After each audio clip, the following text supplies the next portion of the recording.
She waited 4 hours with candles burning down to wax and a dinner growing cold, the ultrasound photo propped against his empty chair like a small white flag no one came to claim.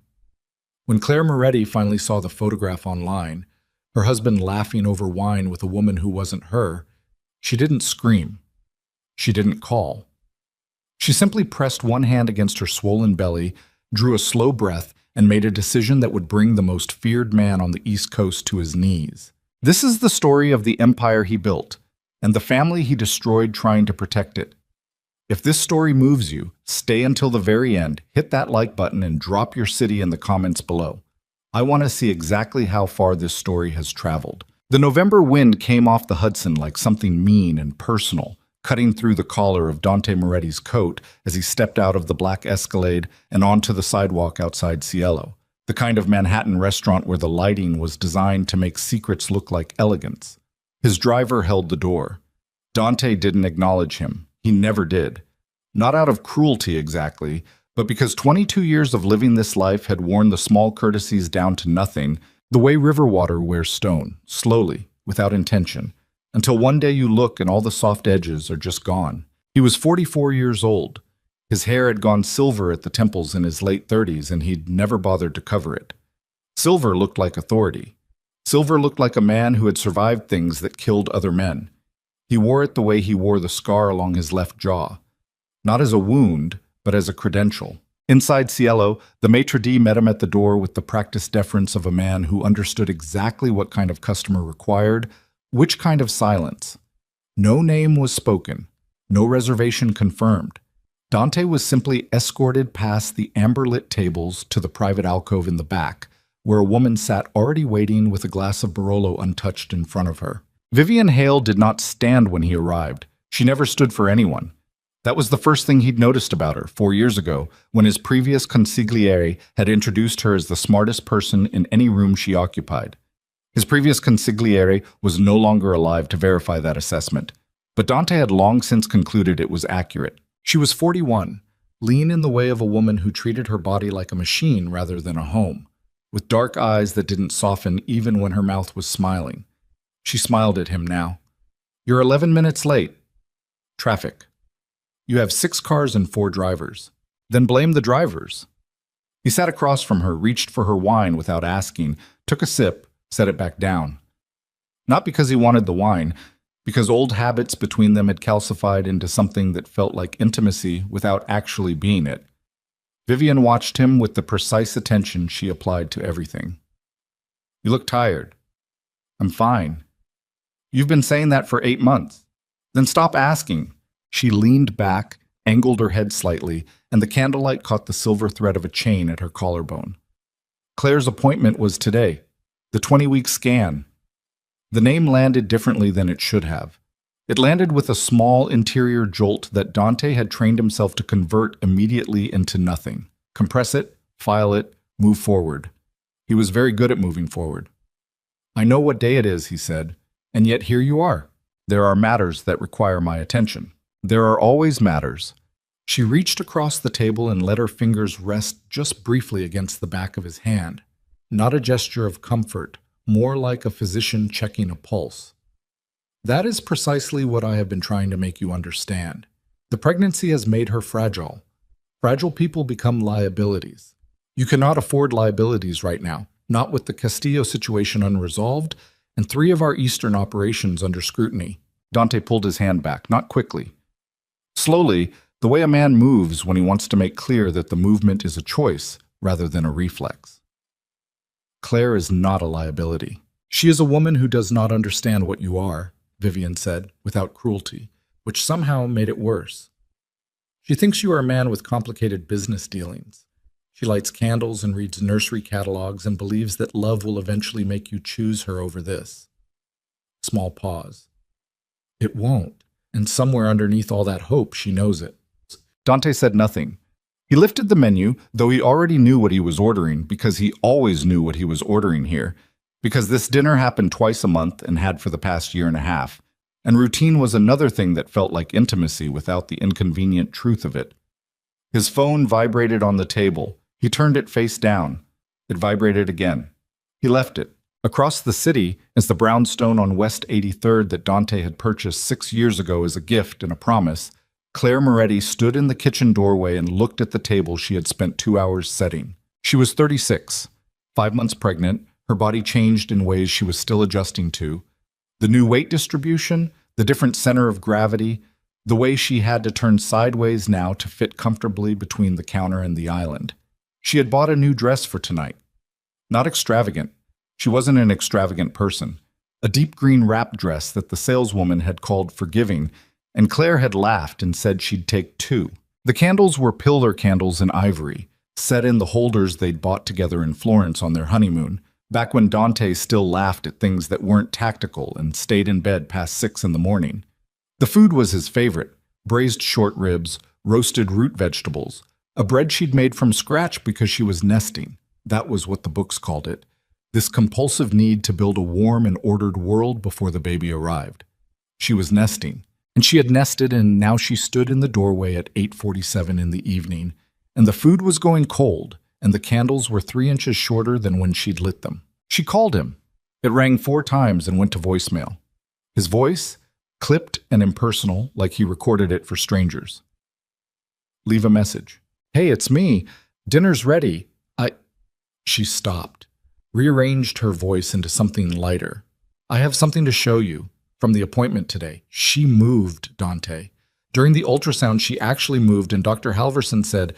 She stopped again because she could hear herself, could hear the tightness underneath the warmth, the way hope starts to curdle when it sits out too long.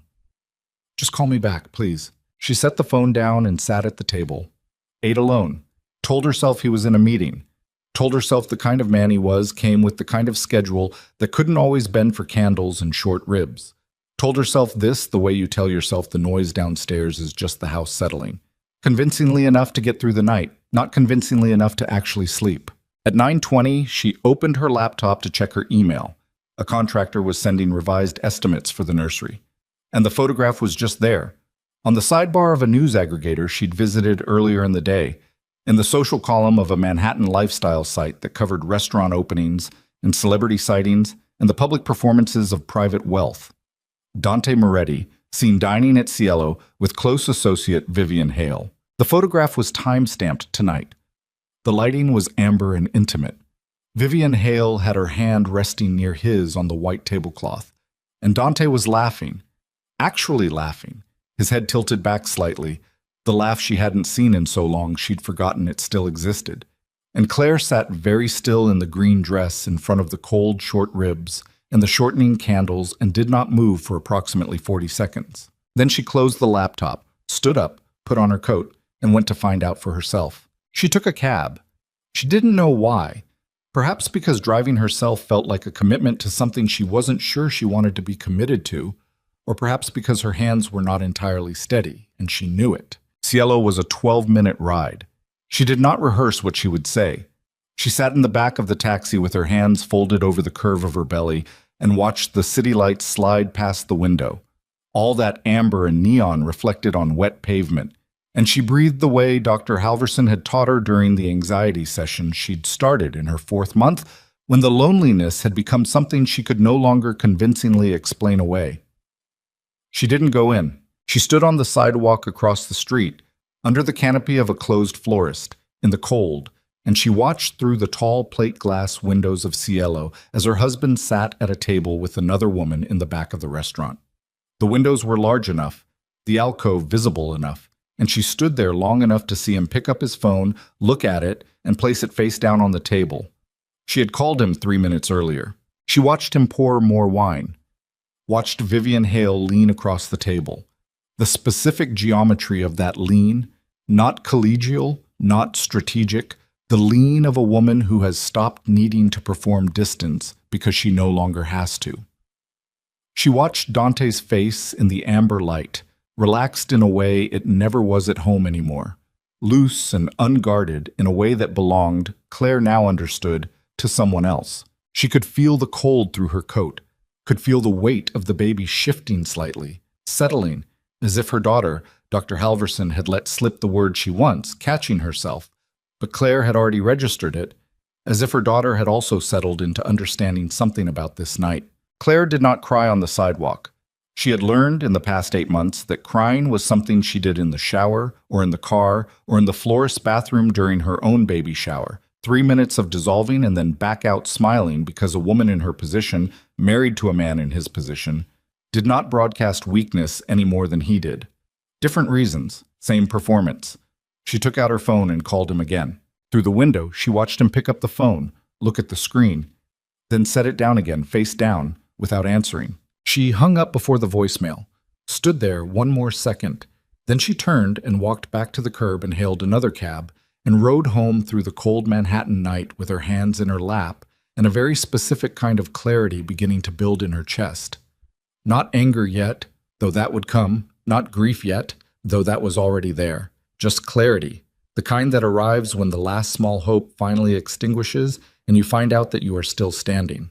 She did not confront him that night. He arrived home at 11:15 carrying the particular looseness of a man who had eaten well and drunk moderately and felt, in that window between dinner and sleep, genuinely comfortable with his choices. He came into the kitchen, saw the untouched candles burned to stubs, the cleared plates, the closed laptop, and said nothing about any of it. "You ate," he said. "I ate," she said. "Good. I got caught up. It ran long." "The meeting," she said. "Yeah." She was standing at the sink with her back to him, rinsing a glass she had already rinsed. She heard him loosen his tie, heard the familiar sounds of him moving through the kitchen. The refrigerator opened and closed, ice into a glass, the particular clink of him pouring 2 fingers of something amber. She had heard these sounds 10,000 times. They were the sounds of her marriage, the way traffic noise becomes the sound of a city. Constant enough that its absence would be more notable than its presence. "How was the appointment?" he said. Not a question exactly. The syntax of obligation. "Fine," she said. "Everything okay?" "Everything's fine." He didn't push. She didn't offer. They had learned, without ever discussing it, the architecture of the careful conversation. How to build walls using only civilities, how to occupy the same room and generate the sound of communication without any actual exchange occurring. He went upstairs. She stayed in the kitchen until she heard the bedroom door close, and then she stood very still at the sink for a long time, the water running cold over her hands. She had the ultrasound photo in her purse. She had carried it home from the appointment that afternoon, planning to show him over dinner, planning the moment. Here, this is what we made, this gray flutter that is her heart moving, and now she left it there, in the purse. She left it there because she understood, with the clarity that had built in her chest on the sidewalk outside Cielo, that she was the only one keeping score of these moments, that she was the only one for whom they were irreplaceable. She dried her hands, turned off the kitchen light. In the dark, she made a decision, not the dramatic kind, not the kind people make in movies, with music and rain and the slamming of doors, the quiet kind, the kind that takes root in the space between what you know and what you can no longer unknow, and grows there slowly and without announcement, until one day it is simply the only decision that was ever going to be made. She was going to protect her child, whatever that required. She started with the attorney 3 days later, a woman named Patricia Osei, whose office was in Midtown and whose reputation was built entirely on discretion. Not the soft kind, but the structural kind, the kind that held up under pressure and didn't leak. Claire sat across from her in a gray chair with her coat still on because she hadn't decided yet how long she was staying, and she said, "I need to understand my options, all of them, before I make any decisions." Patricia Osei did not react to the name Moretti. That was the first thing Claire had tested, watching for the flinch, the slight recalibration of expression that people did when they suddenly understood who they were dealing with. Patricia showed nothing, just wrote something on her legal pad and said, "Tell me what you know," Claire told her. Not everything, not yet, but enough. The documentation she had started keeping, the dates and absences and phone records she'd quietly photographed. Enough for Patricia to understand the architecture of the situation. "You've been methodical," Patricia said. "I'm a librarian," Claire said. "I organize information for a living." A small silence. Patricia almost smiled. "He doesn't know you're here." "No. And the other woman? The consigliere?" "I don't know the exact nature of the relationship," Claire said carefully. I know what I saw. I know what the pattern looks like. Patricia leaned back. Mrs. Moretti, I want to be honest with you about the particular complexity of your situation. The man you are married to has considerable resources and considerable motivation to complicate a separation if he chose to, which means your preparation, the documentation, the restraint you've shown, matters enormously. I know. It also means timing matters. You cannot move too early. I know that too. Another pause. Outside the window, Midtown ground on, indifferent and relentless. Claire sat in the gray chair with her hands in her lap, and the baby moved, a small, private percussion against the inside of her. And she thought, I am doing this for you. Whatever I have to survive first, I am doing this so you don't grow up thinking this is what love looks like. She said, I'm not looking to destroy him. I'm looking to leave. Those aren't always different things, Patricia said quietly, when you're married to someone like him. Dante, meanwhile, did not notice. This was the most brutal fact of those weeks, not the betrayal itself, not Vivian's steady erosion of his attention and his priorities, but the simple, crushing ordinariness of his failure to see. He moved through his days with the focused efficiency of a man who had mistaken control for perception, who had confused the ability to manage a criminal empire with the ability to understand the people inside his own house. He was in meetings, he was in cars, he was on calls that could not be interrupted and in rooms that could not be entered, and at tables that were the same amber-lit tables as Cielo, in different cities, with different men who all wanted the same things: territory, reassurance, the particular comfort of his attention. He gave it to them. He gave them what he had, and what was left he gave to the organization, to the machinery of it. And what remained after that was a narrow residue of himself that came home at night and said fine and good, and it ran long and believed, with the perfect confidence of a man who has not yet been tested by his own blindness, that this was enough. Vivian made sure he believed it.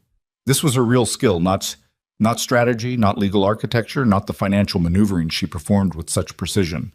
Her real skill was the management of perception. She had spent 4 years making Dante Moretti believe that what he felt in his house was peace rather than absence, that the quiet between him and Claire was the quiet of two people who understood each other rather than the quiet of a woman who had run out of ways to be heard. She's stable, Vivian told him once in October when he'd mentioned offhandedly that Claire seemed distant. Pregnancy hormones. It's physiological. Women withdraw. It doesn't mean anything. He'd accepted this. Why wouldn't he? It was clean. It was simple. It came from someone he trusted, and it required nothing of him. He did not go to the 20-week appointment. He told himself he would make the next one. There was always a next one. That was the logic. There was always another dinner, another scan, another chance to show up, and the fact of the next chance allowed him to forgive himself for the current failure before the current failure was even complete. This was how good men destroyed things, not through malice, through the infinite deferment of the moment that actually mattered, always arriving at the next moment instead, always one dinner late, always one phone call short, until the person on the other side stopped waiting for the moment and started building a life that didn't require it. In December, Claire accepted the job offer from the Seattle Public Library System. She had applied in October, quietly, using her professional email and her professional references, without mentioning it to anyone except Patricia Osei, who had advised her to begin establishing an independent financial footprint. The position was senior archivist, a title that meant something to her in ways she couldn't fully explain to someone who didn't understand what it meant to be the person responsible for making sure important things were not lost. She didn't tell Dante. She said yes to Seattle, and she kept setting the table and she kept saying fine when he asked, and she kept the ultrasound photo in her purse, where it remained the only record that someone had shown up for that appointment, that someone had been present for the gray flutter of their daughter's heart moving in the dark. She was not going to leave immediately. Patricia had advised patience, and Claire had more patience than anyone in her life had ever given her credit for, because patience is what you develop when you spend years being the person who waits. But she was going. And when she went, she was not coming back to this. She just needed one more thing, one more proof that what she had seen on that sidewalk in November was not a single night's failure, but a pattern, a structure, a choice he made every time the choice was available to him. She would not have long to wait. What she did not know, could not have anticipated, was that the moment that would finally break everything open was not going to be another dinner, another unanswered phone, another evening eaten alone with the candles burning down. It was going to happen in a hospital room, with machines and fluorescent lights, and a blood pressure reading that sent two nurses moving fast through a doorway, and Dante's phone ringing unanswered for the third time, while the woman carrying his child gripped the bed rail and refused, absolutely refused, to let fear show on her face because she had learned that from him, at least. The performance of strength in a room where everything was going wrong. That night was still coming, but it was closer than either of them knew. The first week of December came in cold and colorless, the kind of cold that didn't announce itself dramatically, but simply settled into everything, into the mortar between the brownstone's bricks, into the gap beneath the front door, into the specific silence that had taken up permanent residence in the space between Dante and Claire Moretti. Claire moved through that silence with the practiced efficiency of a woman who had made her decision and was now simply executing it, one careful step at a time. She was not reckless. She had never been reckless. The librarian's instinct, catalog, preserve, protect, extended now beyond archival collections and into the architecture of her own survival.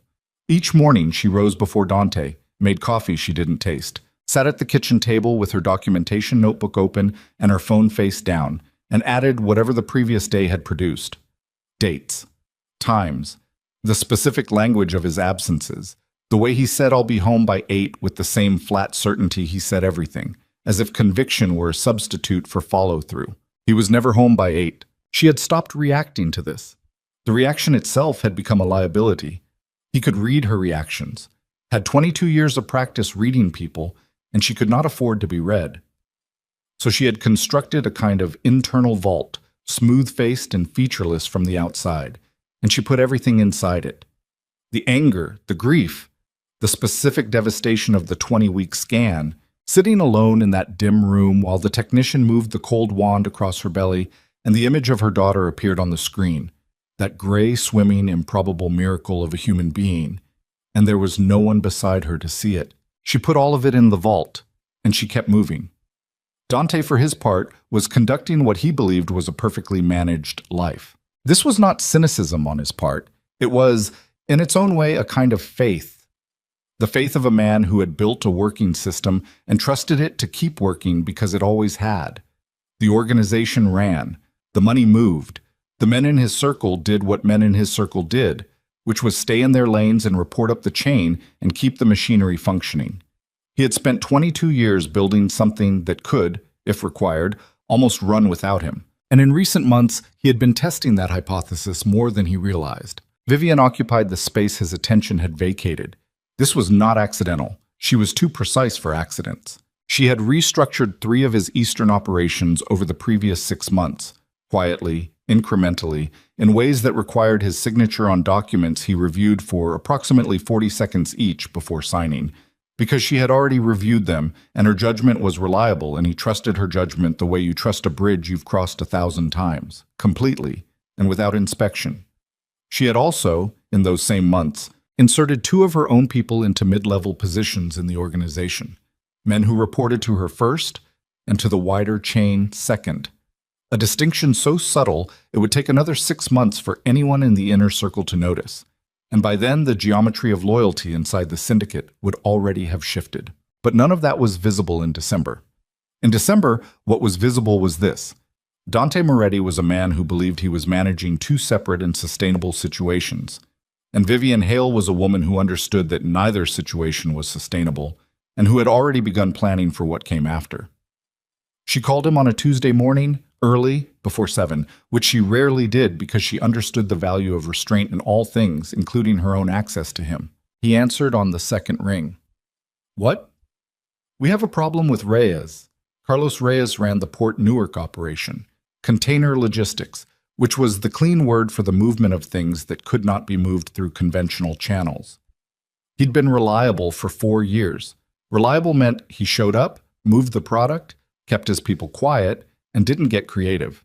In December, he had gotten creative. Define problem, Dante said. He was standing at the bedroom window, watching the street below, still in yesterday's shirt, which was something he would not have done 5 years ago.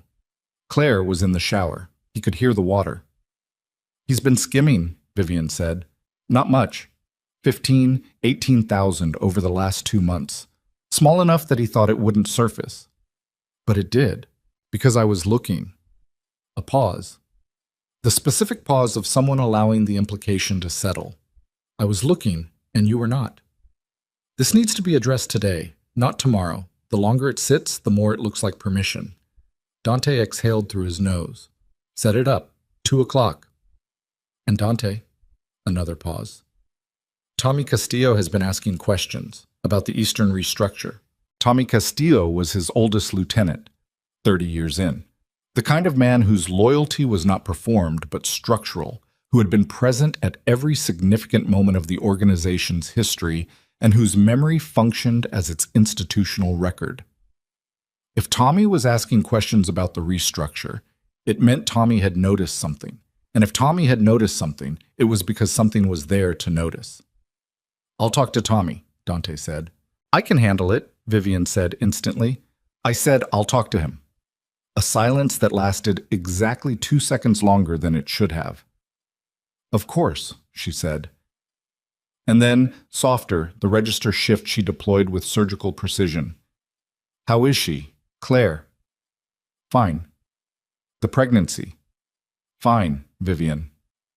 I'm asking because I want you to be okay, not because... I know why you're asking, he said, and the flatness in his voice was something she correctly identified as a warning and a door closing. 2 o'clock. I'll be there. He hung up and stood at the window for another moment. Below, a delivery truck was double parked, and a cab was leaning on its horn with the particular sustained hostility of a driver who has decided this is the hill he will die on. Dante watched it without expression. The shower had stopped. In a few minutes, Claire would come out, and they would perform the morning the way they always performed it now. Coffee cups and clipped sentences and the navigation of a shared kitchen with the careful mutual distance of two people who have learned where the other's sharp edges are. He turned from the window. Let her have the bathroom. Stood in the middle of the bedroom and looked at nothing in particular for approximately 10 seconds. And in those 10 seconds, something that might have been guilt passed through him like a weather system, present, real, and then gone, because he had become very efficient at making guilt go. He went downstairs. Claire was already at the kitchen table when he got there, which meant she hadn't been in the shower as long as he'd thought, which meant she had been downstairs or at the kitchen table, listening. He had no way of knowing how much she'd heard. He told himself she'd heard nothing. He told himself this with the ease of a man who has been telling himself things long enough that the telling requires no effort. "Morning," he said. "Morning." She had her coffee. Her notebook was closed. She was wearing the green robe that was too big for her now, with the pregnancy, and she'd rolled the sleeves up, and her hair was still damp. She looked in that moment like the woman he had married, and the recognition of it landed somewhere he'd told himself was closed. He poured his coffee, stood at the counter. "I've got a full day. Won't be home for dinner." "Okay," she said. "Probably late." "Okay." He looked at her. She was looking at her coffee cup. Her expression was what it always was now. Composed, smooth, giving him nothing. He remembered when she couldn't hide anything from him. She used to say that was what she loved about herself, the transparency, the inability to perform an emotion she didn't feel. He had found it charming and then occasionally inconvenient, and then, somewhere in the past year, he had simply stopped noticing whether it was still true. "You need anything?" he said. "I'm fine." He nodded, drank his coffee, and left. She listened to the front door close, then she opened her notebook. The meeting with Carlos Reyes happened at 2 o'clock in the back office of a restaurant in Hoboken that served as one of the organization's more mundane front operations.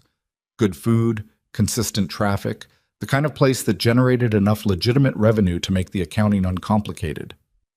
Reyes was already there when Dante arrived, which was itself a signal, because a man who had been skimming and who suspected he'd been caught did not arrive early unless he was calculating that the posture of punctuality would help him. It didn't.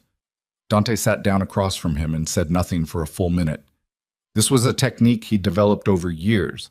The absence of speech as a form of pressure, letting the other man fill the silence and therefore reveal the shape of his fear. Reyes lasted 40 seconds. "Look, I can explain, but..." "Don't," Dante said. Reyes closed his mouth.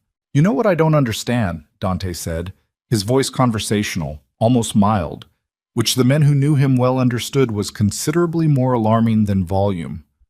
I don't understand the math. You've been with this operation 4 years. 4 years clean, reliable, profitable. So what changed? Reyes was sweating. He was a large man, heavy set, and the sweat had collected at his temples and along the line of his jaw. It was a mistake. A cash flow problem on my end, personal situation. I didn't ask you why, Dante said. I asked you what changed. A beat. Reyes processed this, and Claire's notebook would have recorded, if she had been there, the precise moment when a man's self-deception became too heavy to carry. Nothing changed, Reyes said quietly. I got greedy. That's it. Dante looked at him for another long moment. Then he said, You're done at Newark. You're going to return every dollar with interest, and you're going to do it by the end of this week, and then you're going to disappear into whatever personal situation caused this cash flow problem, and you're not going to be visible to me or anyone associated with me for a minimum of 2 years. You understand what I'm telling you? Reyes understood. The relief on his face, the relief of a man who expected significantly worse and received only exile, was genuine and almost pathetic. He nodded several times. Yes, absolutely. Get out. Reyes got out. Vivian was in the corner of the room. She had been there the entire time, quiet, watching. When Reyes left, she said, You should have made an example. He'll be an example, Dante said. Word will get around that I sent him away. That's enough. It's not enough. She moved closer, sat in the chair Reyes had vacated, folded her hands on the table. Her voice was level and professional and carried in it the specific authority of someone who has spent years convincing a powerful man that her judgment is indistinguishable from his own. Leniency at the operational level reads as weakness at the organizational level. You've been letting things slide, Dante. The men notice. What men? Tommy, for one. He looked at her. I told you I'd handle Tommy. You've been saying that for 2 weeks. Then give me 2 more days. In 2 more days, Tommy will have talked to enough people that whatever you say to him stops mattering. She held his gaze. Let me handle it. I can sit down with him, explain the restructure, address whatever concerns he has. Tommy doesn't have concerns with me, Dante said. He has concerns with you. The air in the room changed, not dramatically. The temperature didn't drop. No one raised a voice. But the particular quality of the silence shifted in the way silence does when something true has finally been said in a room where everyone has been carefully saying everything except the true thing. Vivian's expression did not change. This was either discipline or the absence of guilt. He could not in that moment determine which was itself a new problem because he had always been able to read her. Tommy is resistant to change, she said carefully. Tommy has been with me longer than you have. That doesn't mean... It means I owe him a conversation before I owe you a strategy, Dante said, and stood up. Leave Tommy to me. He walked out before she could answer. This too was new. The walking out. For the past year, he had not walked out of a room Vivian was in, had not ended a conversation before she was ready to end it. He didn't examine what it meant that he had done it now. He just got in the car and told the driver to take him back to the city and watched New Jersey give way to the Lincoln Tunnel and let the darkness swallow the car for the minute it took to cross under the river. And in that darkness, he sat with the quiet discomfort of a man who has begun to sense, without being able to fully articulate it, that the structure he trusted is no longer the structure that exists. He found Tommy Castillo at the social club on Mulberry Street, where Tommy spent his Tuesday afternoons playing cards with 3 men who had all been born within 4 blocks of each other, and who would all, in all probability, die within 4 blocks of each other. The club smelled like it always had.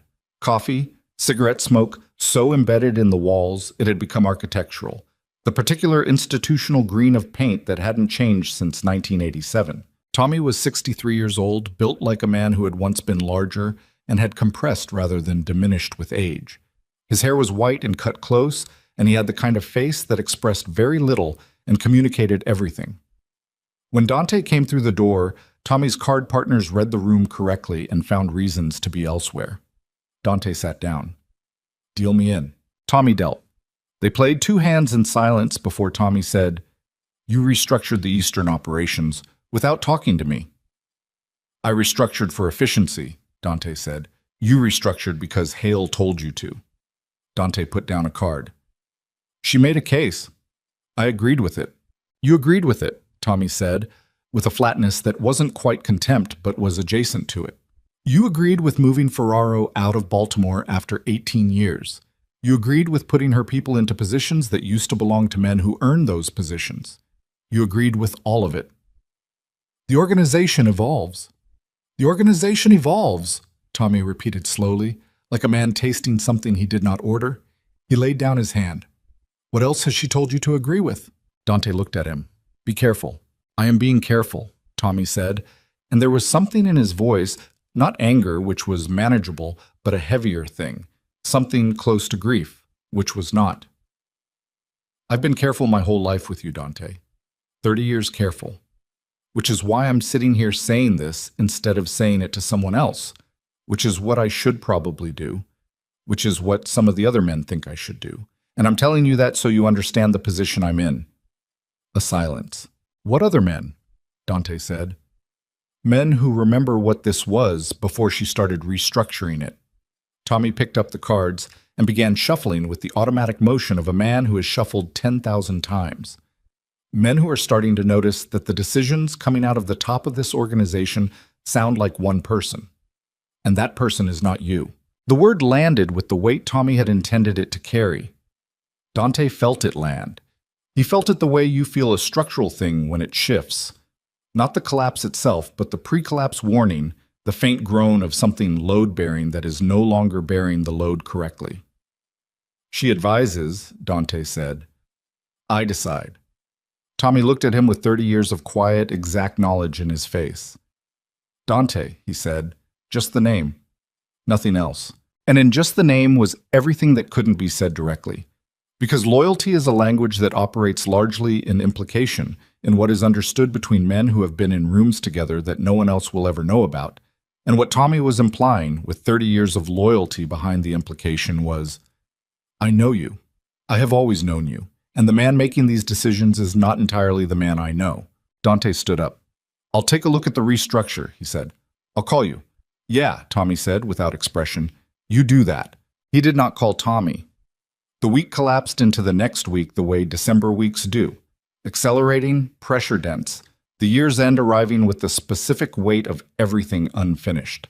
Dante moved through it managing the Reyes fallout, 2 meetings in Philadelphia with a faction that had been restless for months, a complication in the Newark transition that required 3 days of his direct attention.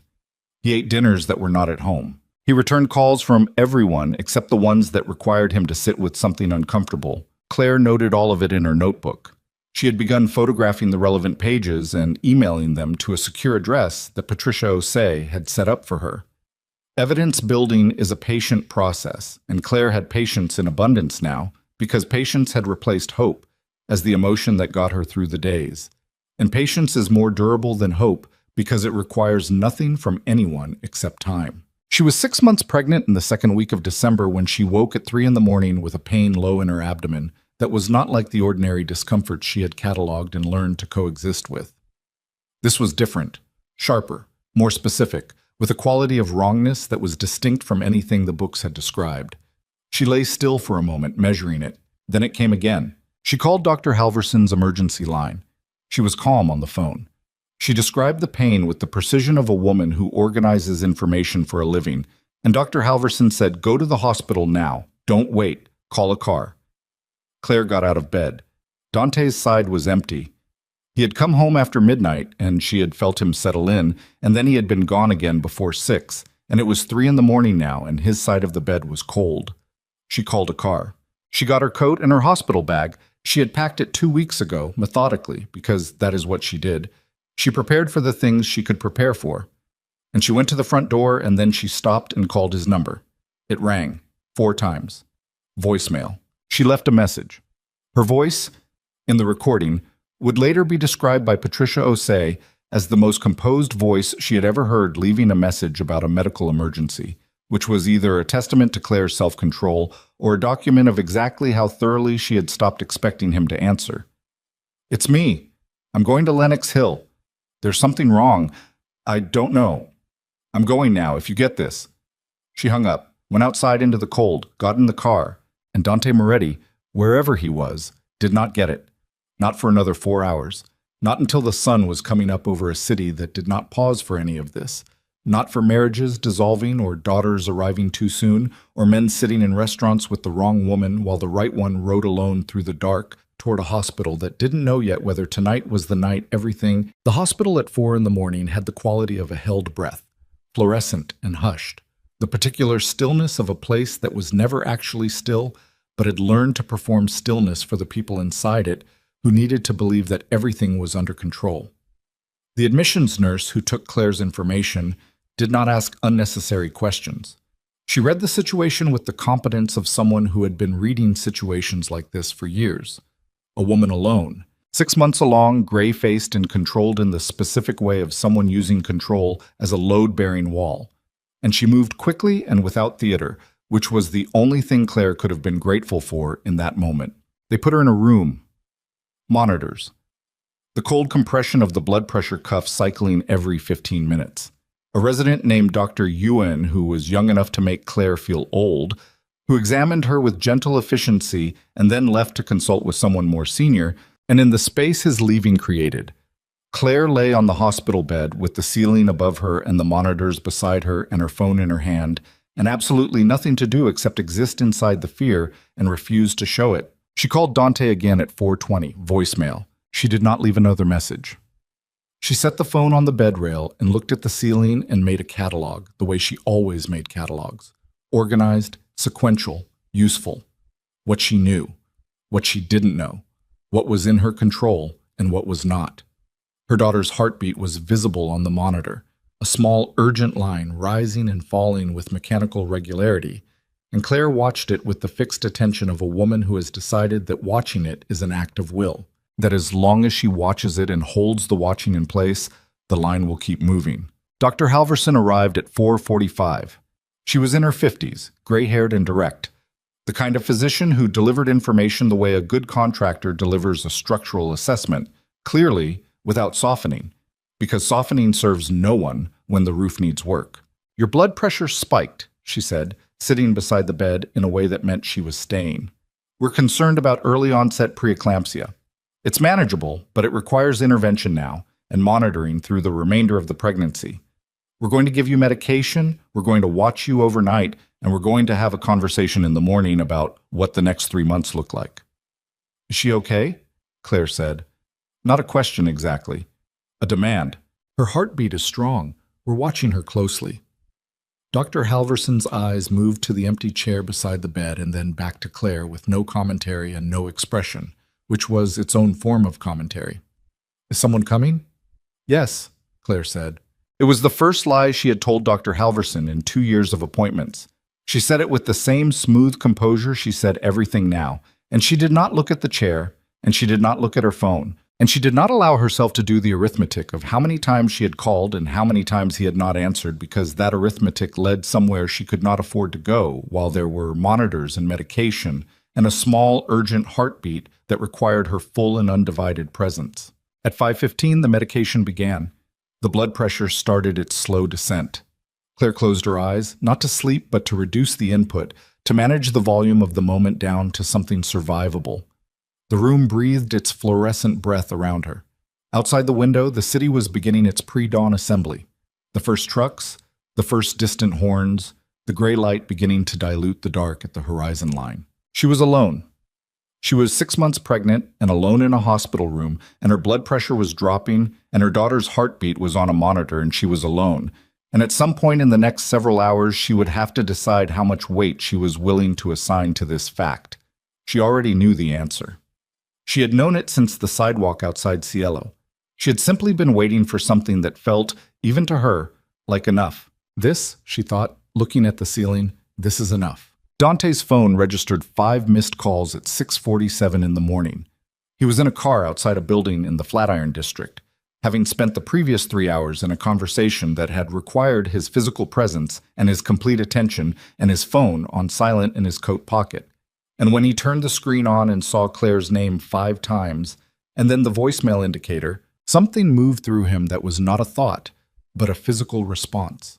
A cold contraction in the chest.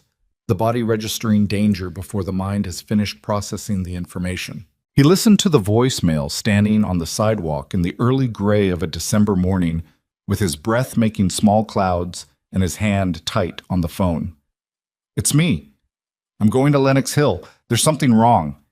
He was in the car before the message finished. The drive to Lenox Hill took 11 minutes at that hour. He spent them in a state he could not have named. Not panic, because panic was not something he permitted himself, but its functional equivalent, a high-voltage alertness that had nowhere useful to discharge itself in the back of a moving car. He called her number. It rang and rang. He called the hospital main line and was transferred twice and then told that a Claire Moretti had been admitted and was being treated and was stable. And the word stable did the work of a sedative, not eliminating the fear but converting it from electric to hydraulic, something he could move through rather than something moving through him. He walked into Lenox Hill at 7:02, found her room, pushed the door open. She was awake. She had been awake for hours. She was lying in the hospital bed with the monitor still running and her blood pressure reading 138/89, down from the 162/104 it had been at admission, and she had her notebook open on her lap. Because of course she did. Because she organized things. Because order was how she survived. And she was writing in it when the door opened and she looked up and saw him. Her expression did not change. That was the thing he would remember later. Not the relief he'd expected to see, not the anger he could have managed, but the absolute stillness of her face, the way she looked at him, the way you look at something you've been expecting for a long time and have already decided how to receive. "You made it," she said. He crossed the room, stood by the bed. His eyes went to the monitors, the IV line, the blood pressure reading, the fetal heartbeat tracing its line across the screen. He took all of it in with the systematic thoroughness of a man assessing a situation, and then he looked at her and said, "How long have you been here?" "Since 3. He was very still. "You've been here since 3. "Yes. You called me and I—" He stopped. Something moved across his face. Not the controlled affect he normally presented, but something raw, something that had been sitting beneath the managed surface for a long time and had found a seam. "I had my phone on silent. I didn't— Claire, the baby's okay," she said. "They said she's okay. Blood pressure issue. They're managing it." He heard the she and it registered. A small jolt.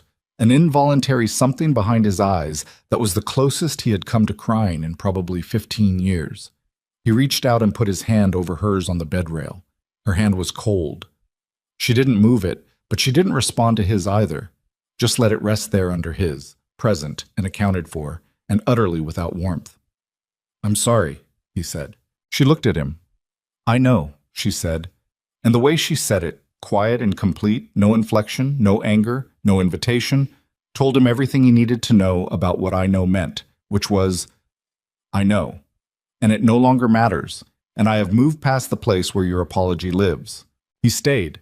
He sat in the chair beside the bed that had been empty all night, and he stayed through the morning, through Dr. Halverson's 7:30 assessment, and the 9 o'clock medication adjustment, and the conversation about modified bed rest and reduced stress, and biweekly monitoring for the remainder of the pregnancy. He stayed, and he was attentive, and he asked the right questions. And Dr. Halverson answered them. And if she had an opinion about the timing of his arrival, she kept it in the professional vault where she kept everything that wasn't diagnostically relevant. At 11:30, the discharge paperwork came. Claire dressed slowly in the bathroom while Dante stood by the window looking at the street below. He was still in yesterday's clothes. He had not slept. The exhaustion was visible now in the set of his shoulders, the particular weight of a man whose body has been running on something other than rest for too long. Claire came out of the bathroom, in her coat and her bag over her shoulder and her notebook tucked under her arm, and she stopped in the doorway of the bathroom and looked at him at the window. And he turned, and for a moment they simply looked at each other. And in that moment was every version of the conversation they were never going to have. The one where he explained, the one where she accused, the one where they negotiated back from whatever edge they had arrived at. She did not start the conversation. She walked to the bed, picked up her phone from the rail. Then she reached into her coat pocket and placed something on the bedside table and walked to the door and waited. He looked at the bedside table. On it were two things: her wedding ring, placed with a precision that was unmistakably deliberate, and a folded document that he did not need to open to understand. He stood at the window and looked at these two things for long enough that it became its own kind of sentence. Then Claire said, without turning around, "Our child deserves a father who shows up. Not a legend everyone fears, but no one can count on." She walked out. He didn't follow her. Not immediately. He stood in the empty hospital room with the monitors still running their green lines into nothing and the winter light coming flat and gray through the window. And he stood there in the ruins of something that had not announced its collapse, had not given him the courtesy of a visible fracture, had simply, while he was attending to other things, become irretrievable. He picked up the ring. It was a plain band, white gold, exactly what she'd asked for when he'd offered her something more elaborate. "I don't need more," she had said. "I need the thing to mean something." He closed his fist around it. The metal was warm from her skin. Then he picked up the divorce papers. He did not call Vivian, not that day. He went home to the brownstone. Claire had gone to her sister's in Brooklyn. He found out through the sister, who delivered this information with the flat hostility of a woman who had been receiving distressed phone calls for 8 months, and had formed her opinion accordingly. And he sat in the kitchen at the table where Claire had set his favorite dinners and eaten them alone and waited for him and documented his absences. And he sat there and read the divorce papers from front to back without stopping. Patricia Osei had been thorough. The document was the work of someone who had been building toward it for months. Organized, precise, airtight, in the places that needed to be airtight, which was most of them. Custody provisions, asset divisions. A timeline of events documented with the specificity of a professional archivist who had been trained to ensure that important things were not lost. She had dated everything, every missed appointment, every broken promise, every night he had not come home. He turned the last page and sat there in the kitchen with the papers in front of him and the house so quiet around him that he could hear the refrigerator running, could hear the wind pushing at the kitchen window, could hear, or thought he could, which amounted to the same thing, the specific silence that fills a space where a person used to be. He called Tommy Castillo. Tommy picked up on the third ring. "Yeah, I need to talk." "You said that 2 weeks ago." "I know." A pause. "I'm saying it now, and I mean it." A longer pause on Tommy's end. The pause of a man assessing the quality of what he is hearing, running it against 30 years of calibration. Whatever he heard, it satisfied something. "Mulberry Street, an hour." "Mulberry Street, an hour," Dante confirmed, and hung up and sat for another minute in the silent kitchen. And then he stood up and he did something he had not done in probably 2 years, which was wash his own cup and put it in the drying rack himself. And the mundane smallness of this action in the context of everything that was collapsing around him was, for reasons he could not have explained, the thing that almost broke him. He got his coat, went to see Tommy. What Tommy told him in the back of the Mulberry Street Social Club over bad coffee in ceramic cups that had not been replaced since 2003 took 40 minutes to deliver and approximately 4 seconds to understand. Vivian had not restructured the Eastern operations for efficiency. She had restructured them to route. 3 of the new operational nodes she had installed, her people, in positions Dante had signed off on without adequate scrutiny, were functioning as a parallel financial channel, moving money through the organization in ways that did not appear on the books Dante reviewed and did appear on a separate set of books that Tommy's guy in accounting had spent 6 weeks trying to understand before concluding that the only explanation that made the numbers coherent was systematic, deliberate, organized skimming at a scale that made Carlos Reyes look like a man who took a pen from the supply closet. "How much?" Dante said. "Best estimate? 14 months, at the rate the accounting shows?" Tommy wrapped his hands around his coffee cup. "Close to 3 million. The number sat on the table between them. "And the restructure gave her the infrastructure to do it," Dante said. "The restructure gave her the infrastructure, and you gave her the authority, and every time one of the men came to you with a concern," Tommy met his eyes. "She got there first. She managed what you heard." Dante looked at his coffee. He did not drink it. He was very still in the way of a man who has gone past the physical expression of fury into something colder and more structural, the kind of anger that does not need to move because it has already decided what it is going to do. "Who else knows?" he said. "Me. My accounting guy. 2 others I trust completely. Keep it there." "Dante." Tommy set his cup down. "There's more. There is always more." This was the thing about the moment when a structure begins to fail. It does not fail in one place, because structures do not work in one place. And the stress that breaks one load-bearing element immediately redistributes to every other element. And what looks like a single collapse is always, when you examine it afterward, a cascading series of failures that were all connected to each other by the thing you trusted and should not have. The Castillo situation, Tommy said carefully.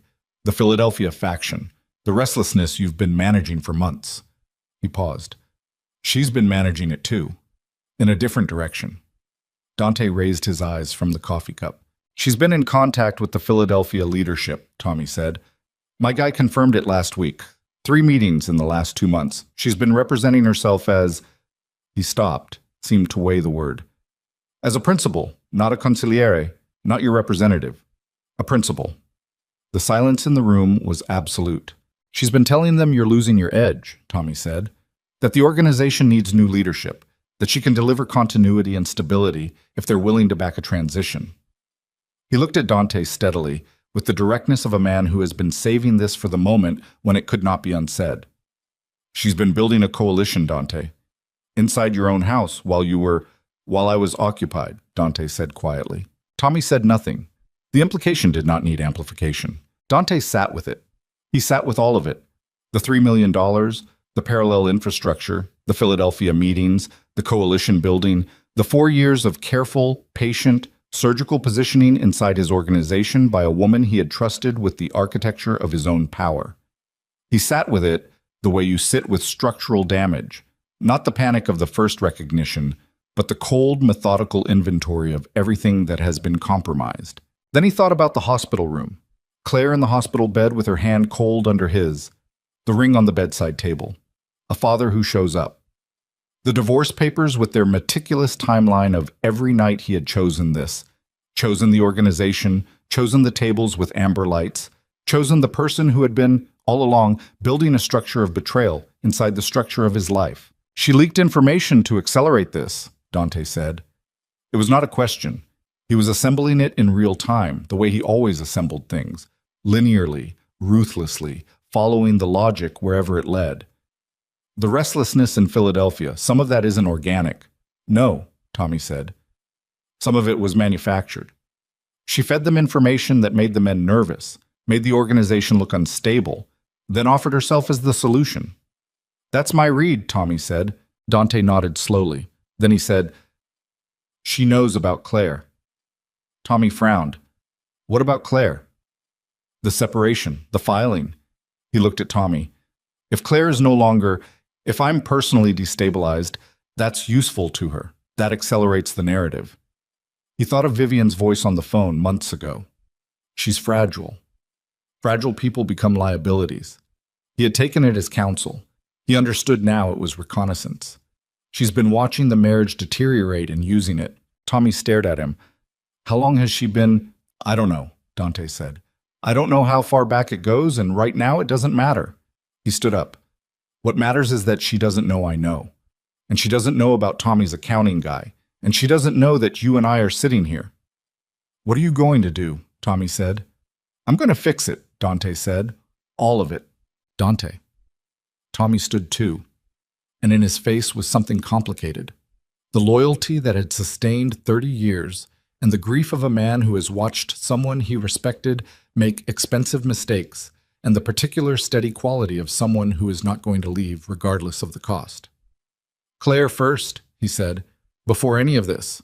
Claire first. Dante looked at him, a long look, the kind that carries weight. Yeah, he said. Claire first. But as he walked out into the cold Mulberry Street afternoon, his phone buzzed. A text from a number he didn't recognize. A single sentence, and the photograph attached to it stopped him cold on the sidewalk with the winter wind in his face and the traffic moving indifferently past, and the sensation of the ground changing beneath him in the way it does when something you thought was solid reveals itself to be nothing but air and momentum, holding a shape that was always going to collapse once the forward motion stopped.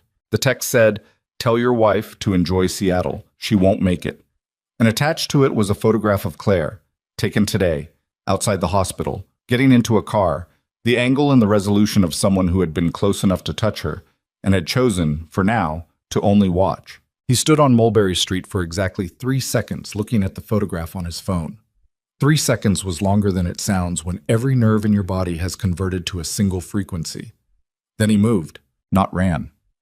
Men like Dante Moretti did not run on public streets, but the walk was different from any walk he'd taken in years, purposeful in the way of something that has shed everything non-essential, every pretense of casualness, every performance of control, down to the bare functional engine of a man who has one objective and is calculating the shortest distance to it.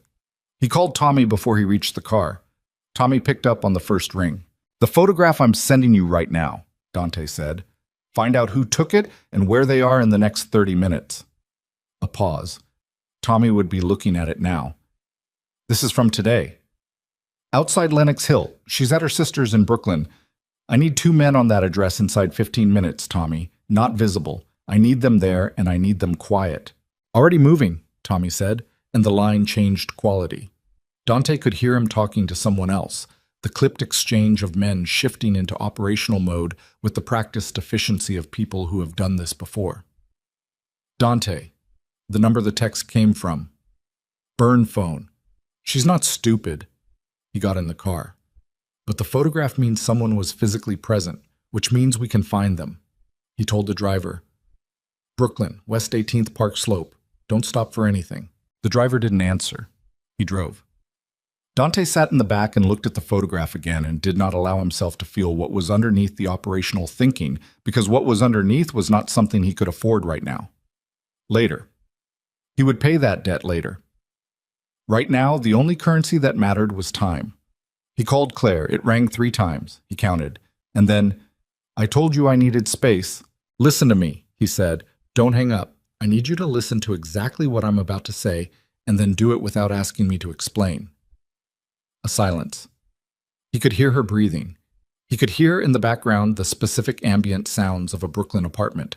A television, a child somewhere, the ordinary textures of a life that was not his. "Claire, I need you to stay inside your sister's apartment. Lock the door. Don't open it for anyone who doesn't call you first. And call me the second anyone asks about you or comes to the door that you're not expecting." Another silence, longer this time. "What's happening?" she said. Her voice had changed. Not panic. Claire did not do panic. But the particular alertness of a woman who has spent 8 months learning to read the difference between Dante managing her and Dante telling her the truth. "Someone is watching you," he said. "I have men coming to the address. They will be outside and you won't see them. That's the point." "Dante, I'm 20 minutes away. I will explain everything when I get there. I need you to trust me for 20 minutes. The silence this time was the most expensive kind, the kind that contained everything she had every right to say to him and had chosen, for now, to hold. 20 minutes, she said, and ended the call. He put the phone in his lap and looked out the window at Brooklyn going by, the neighborhood shifting their character block by block the way only New York neighborhoods do, and he thought about Tommy's words in the social club. Claire first. 30 years of loyalty, and that was the advice. 2 words, the simplest possible formulation, and it had taken him until this moment, with a threatening photograph on his phone and his pregnant wife alone in a locked apartment, to understand what those 2 words had been trying to tell him for the better part of a year. He did not go upstairs when he arrived. He sat in the car on West 18th and called Tommy. 2 men are on the building, Tommy said. Back and front. I've also got someone pulling the block's cameras. There's a bodega on the corner that's been there 20 years. They run continuous external surveillance. If someone was watching the sisters' building in the last 6 hours, we'll have them. The Philadelphia contact, Dante said. Vivian's meetings. My guy has names. I want them. Sending them now? A pause. She called you today? Not since this morning. He thought about this. Which means she doesn't know I know. She's still expecting me to call and set up a meeting and act like today was a hospital scare and nothing more. So what do you want to do? What he wanted to do and what he was going to do were 2 different things, and the distance between them was the distance between what he had been for 22 years and what he understood, sitting on a Brooklyn street in December, he was going to have to become. I'm going to let her think she has until tomorrow, he said. That gives us tonight to move. Move how? The 3 men she installed in the eastern positions. I want them pulled tonight, quietly. Reassigned to locations where they are not in contact with each other or with Vivian's people in Philadelphia. I want the financial channels she set up frozen, not closed, frozen. So when her Philadelphia contacts try to confirm the money's moving, they get silence. And Vivian? Not yet. He paused. She needs to make one more move. Tommy was quiet for a moment. You want her to show herself. I want the whole network visible before I close it, Dante said. Right now I have pieces. I need the complete picture. She'll move when she thinks I'm distracted. Grieving wife, personal crisis, organizational instability. She'll call Philadelphia tonight. She'll try to accelerate the timeline because she knows about the separation, and she'll read it as my moment of maximum vulnerability. She's right about the vulnerability. Yeah, Dante said. She's right about that part. He ended the call. Sat another moment. Then he got out of the car, went into the building, and walked up 2 flights to his sister-in-law's apartment and knocked and said his name. Dana Reeves, Claire's younger sister by 4 years, a kindergarten teacher who had disliked Dante with a thoroughness and consistency he had always privately respected, opened the door and looked at him with an expression that contained 22 years of accumulated reservation about him and everything he represented. She's in the back room, Dana said. You've got whatever she gives you. He nodded. Went in. The apartment was warm and cluttered with the particular comfortable disorder of a home where a child lived. A 5-year-old, he recalled, Dana's daughter, currently asleep based on the quiet. He went through the living room and down the short hallway and knocked on the closed door at the end. Come in, Claire said. She was sitting on the bed, still in her coat, which she hadn't removed, which told him something about the state of her interior landscape. The coat as armor, as a signal that she was not yet somewhere she had decided to stay.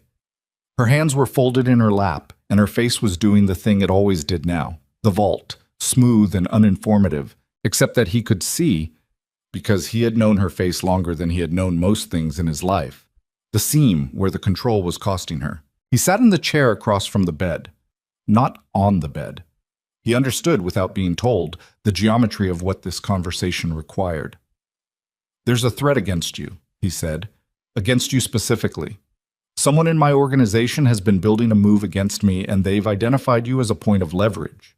He said it plainly, without softening it, because she was not a woman who benefited from softening and because she deserved, at minimum, the truth. She sat with it. He watched her absorb it with the steadiness of a woman who has been preparing for bad information for months. Vivian Hale, she said. He was still. What do you know about Vivian Hale? I know what I saw, Claire said, on that sidewalk in November. And I know what a woman who is building something looks like when she looks at your husband. She met his eyes. I know she wanted me out of the picture. I didn't know she was willing to ensure it. He exhaled, slow, controlled. How long have you known? That she was a threat since November. A pause. That she was dangerous since I started doing research and found that 2 of your men who were promoted in October had been brought in by her originally. I'm an archivist, Dante. I find patterns. It's what I do. She looked at him steadily. I thought about telling you. I decided you wouldn't hear it. The accuracy of this landed exactly where it was aimed. I'm hearing it now, he said. Because she threatened me. The first note of something sharp. Not because you... Because of both, he said. Because I sat in Tommy's office today and heard things I should have heard 6 months ago and understood that I have been... He stopped, chose the word carefully. Negligent. In things that didn't come with a balance sheet. He looked at his hands. I know that doesn't fix anything. No, she said. It doesn't. A silence. The apartment was quiet around them. Somewhere in the building, a radiator knocked. I need to know you're safe, he said. That is the only thing that matters to me right now, not the organization, not the money she's stolen, not the Philadelphia situation, you and the baby. That's the only arithmetic I'm doing. She looked at him for a long time. The vault was still in place, but there was something behind it. Not warmth, not yet. Maybe not ever in the way it used to be, but something that was paying attention, that was willing to receive what he was saying and evaluate it against what she knew. The men outside, she said. Tommy's people. They're good. How long? Until this is resolved. He met her eyes. Days, maybe less. She nodded once. Then she said, I'm still going to Seattle. I know. This doesn't change that. I know, Claire. Another silence. Then she said very quietly, Is she going to hurt you? He looked at her. She was looking at her hands now, and the question had cost her something to ask. He could see it in the set of her jaw, the particular muscle that worked when she was holding something that was trying to surface. No, he said. She nodded, did not look up. Okay, she said. Just that. Okay. The single syllable of a woman who has decided to believe something she is not certain about because the alternative is worse. He stood up. I'll be back tomorrow. Keep the door locked. Don't answer your phone for any number you don't know. He left. Dana was in the hallway. She looked at him, not moving to let him past. She's a good woman, Dana said. I know she is. You've known that the whole time, and it didn't seem to matter much. He could have answered that. He didn't. He went past her, and out the door and down the stairs and back into the cold, and the cold felt appropriate, felt like what the situation had earned, and he stood on the sidewalk and called Tommy and said, Move tonight. What happened between 10 in the evening and 2 in the morning was not the kind of thing that could be explained linearly to people who had never operated inside a criminal organization at the level of structural overhaul. It was not dramatic in the way films made it look, not cars through red lights and men with weapons drawn, not at first. It was phone calls. It was men arriving at locations and having conversations that other men in those locations were not expecting. It was the quiet repositioning of pieces on a board by a player who has decided to stop pretending he doesn't see the whole board. Dante was in a car for most of it, moving between 3 locations, always 30 minutes behind the action itself because that was where command belonged. Behind the execution, visible to no one outside the circle, maintaining the overview. Tommy called at 11:47. All 3 are pulled. They don't know why. I've told them it's a temporary reassignment, routine. They're not talking to anyone tonight. The financial channels, frozen as of 11. Her Philadelphia contact tried to confirm a transfer at 11:20. Got nothing. A pause. She'll know something's wrong. She already knows, Dante said. She's known since she didn't hear from me today. She was expecting a call. Grieving husband. Distracted. Maybe coming to her for support. She got silence instead. He looked out the car window at the dark infrastructure of New Jersey across the river. He had crossed the bridge 20 minutes ago without noticing which bridge. She'll be making calls right now. My guy is monitoring the numbers we identified. Good. He paused. Tommy, the warehouse on Gowanus. A silence. The Gowanus warehouse was a piece of real estate that appeared on no organizational paperwork, owned through 3 layers of shell and known to approximately 7 people, all of whom had been inside the organization for 15 years or more. Or so Dante had believed. She knows about it, Tommy said. Tell me. My guy found a reference in the financial routing. She moved through it as a waypoint, not the warehouse itself, but the address appears as a node in the secondary network she built. She found it through the accounting. Tommy's voice was careful, measured. Which means she knows it exists and she knows it's unpapered. Which means it's where she'd go to ground if she felt the walls moving in, Dante said. Or where she'd set something up, Tommy said quietly. If she needed a location that couldn't be traced back to the organization. If she was planning something that needed to happen off the books. The implication hung in the car. Dante let it hang. The photograph, he said. Whoever took it outside Lenox Hill. Body shop camera 2 blocks north caught a man on foot. We identified him through a known associate. He's connected to a fixer out of Philadelphia who has done work for Vivian's contact there before. Tommy let that settle. The fixer doesn't do surveillance, Dante. He does other things. The temperature in the car dropped. Not literally, but the specific interior cold that arrives when a thing you hoped was merely a threat reveals itself to be a plan. She wasn't watching Claire, Dante said. No, Tommy said. She was positioning. He looked at his phone, at the photograph. The man who had taken it had been close enough to touch her and had chosen to only watch. For now. Pull everyone in, Dante said. Everything we have. I want eyes on Gowanus. I want the Brooklyn address reinforced. And I want to know the moment Vivian Hale makes a move. Any move, a car, a phone, a text.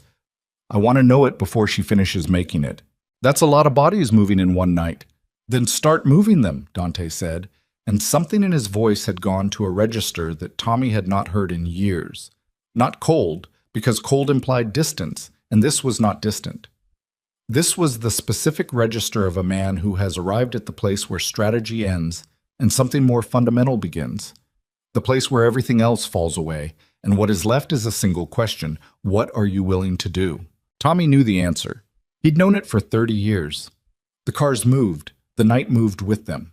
At 12:40 in the morning, Vivian Hale left her apartment on the Upper East Side in a dark coat with a bag over her shoulder and got into a car that was not a car service, a private vehicle.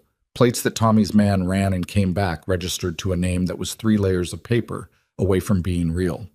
She did not look around when she got in, which was either confidence or impatience, and in Vivian's case, the two were close enough to be indistinguishable. Dante's man followed at 3 car lengths. At 12:58, the car crossed the Williamsburg Bridge into Brooklyn. At 1:11, it stopped outside a building on Gowanus, a waterfront property, former manufacturing, the kind of building that the neighborhood's ongoing gentrification had not yet reached, dark-windowed and isolated on a stretch of canal frontage where the nearest occupied building was 200 yards north. Vivian got out, went inside without looking back. Dante's phone buzzed. "Tommy, she's inside." Gowanus confirmed. 2 others arrived 20 minutes ago. We didn't know they were coming. Unknown to us.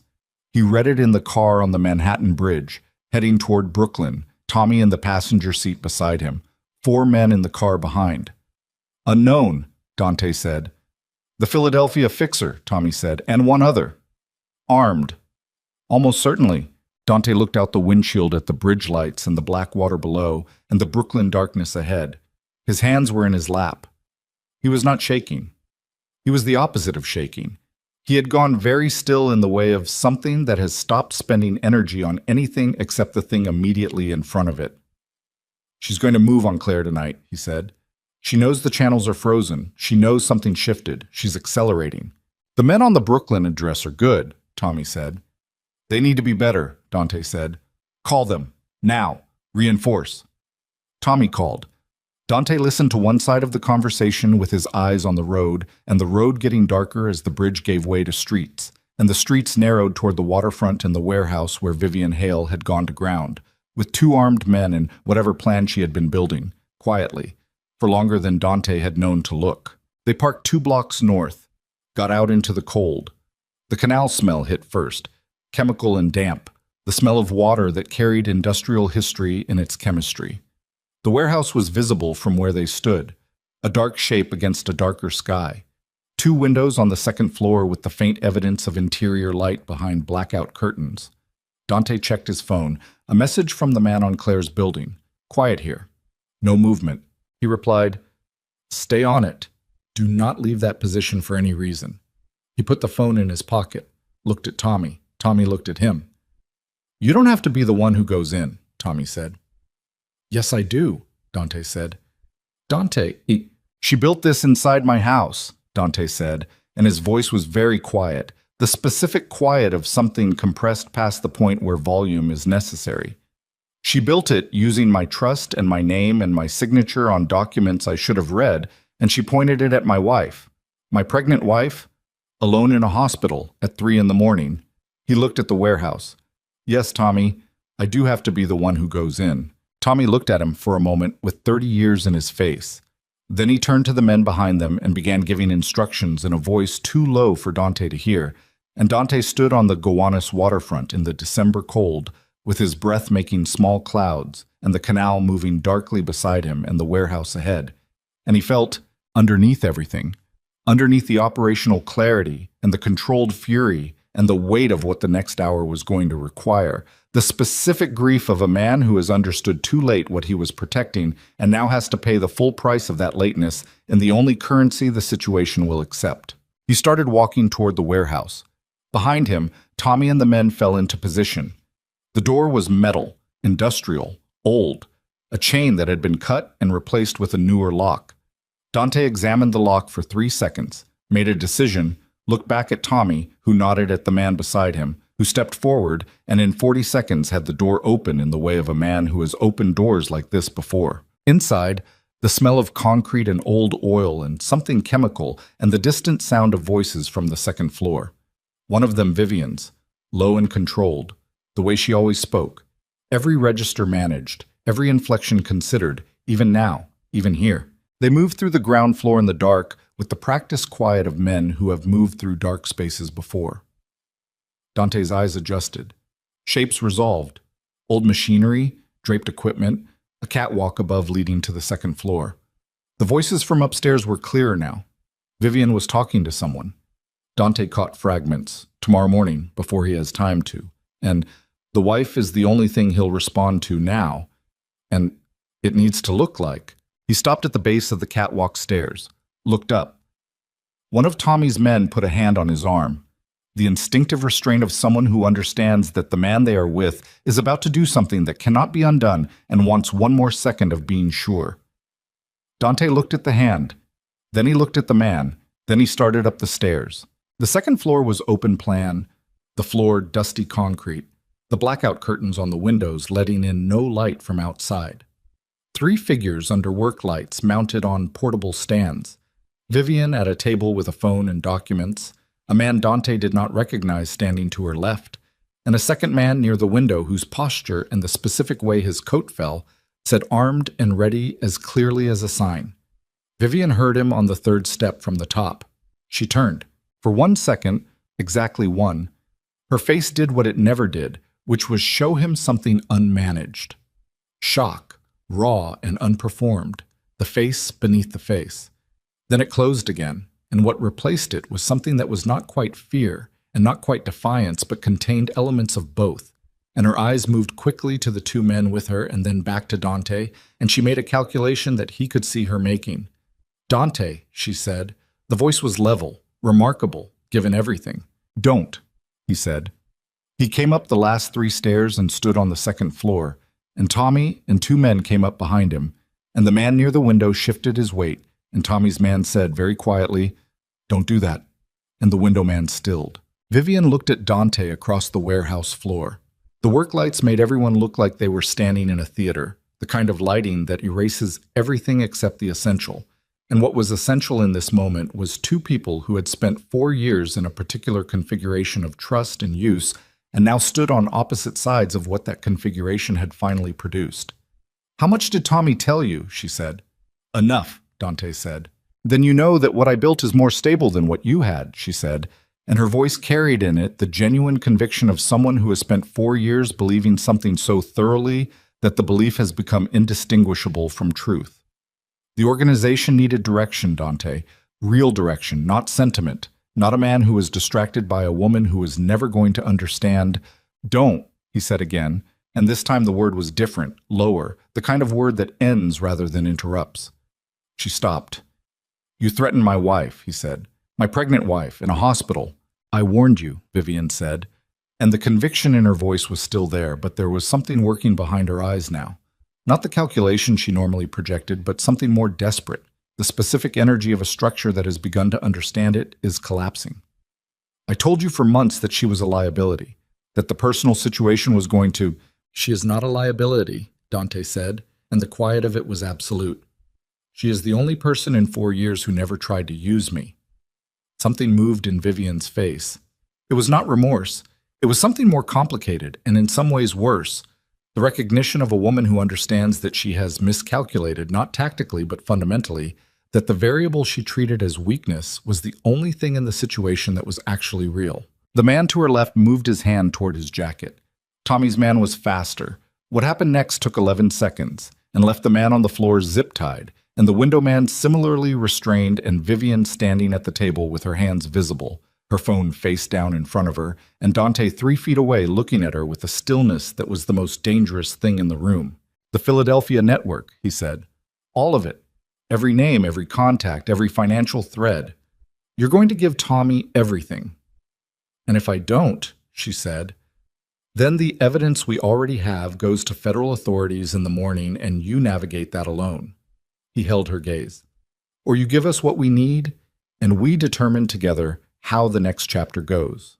Her jaw was tight. The vault face that she had always found useful against him was not functioning correctly tonight. Too many variables outside her control, the specific psychological cost of having been caught mid-execution by the person she had spent 4 years managing. Her hands on the table were steady.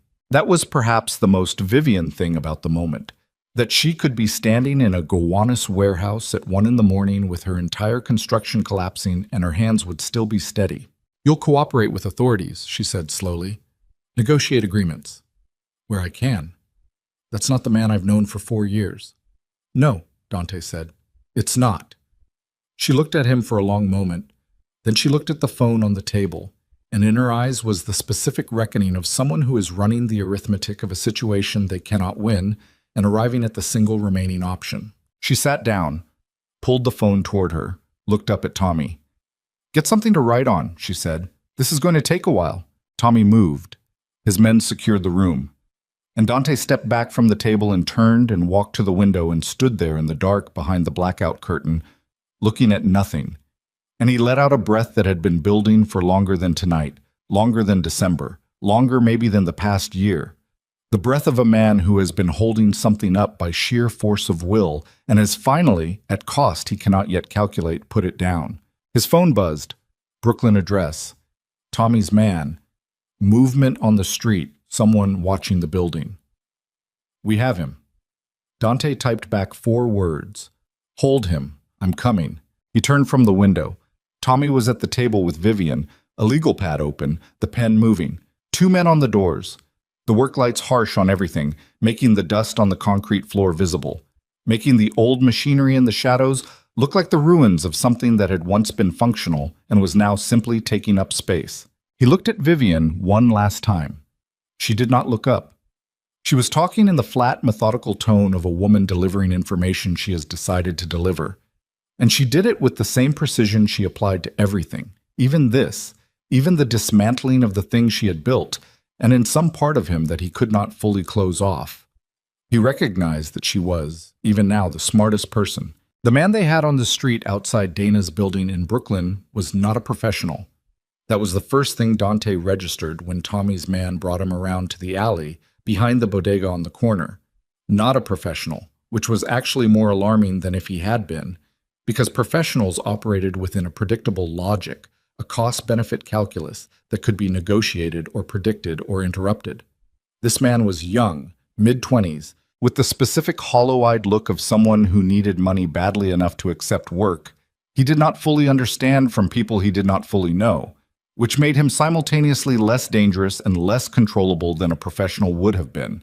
He was sitting on a milk crate with his hands zip-tied in front of him, and Tommy's man standing behind him with the patient stillness of someone who has done this before and has no particular feelings about it. Dante crouched in front of him.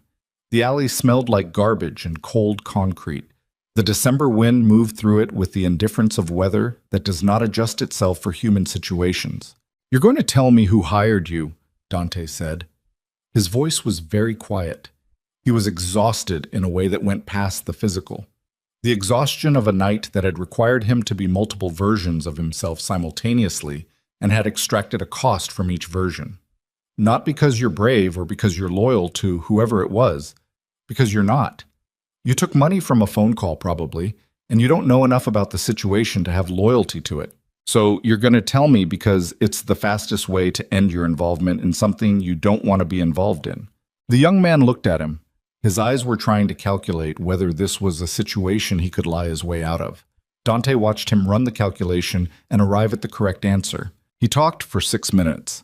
The name he gave was the Philadelphia Fixer, confirmation of what Tommy's accounting man had already documented, a thread that now ran from the Fixer through Vivian's Philadelphia contacts, through the restructured Eastern operations, through the financial channels that had been running parallel to the legitimate books for 14 months. The young man had been told to watch the building and report any movement to a number he had saved in his phone. He had not been told what the reporting was for. He said this with the emphasis of a man who wants very badly to establish that he did not know, and Dante believed him, and it did not matter. "Give Tommy's man the phone," Dante said. "Then you're going to walk north on 6th Avenue, and you're going to keep walking, and you're not going to stop to make any calls or talk to anyone until you have covered at least 20 blocks. Then you're going to go home, and you're going to spend the next several weeks behaving like a man who was never in this alley." The young man gave Tommy's man the phone.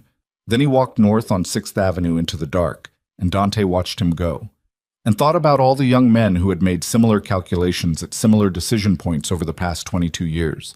The ones who had walked away and the ones who hadn't, and what the difference had been between them, and whether the difference had been him. It was 4:15 in the morning. He called Tommy. "Vivian's cooperating," Tommy said. "She's been talking for 2 hours. She's given us the full Philadelphia network, names, contact points, financial architecture.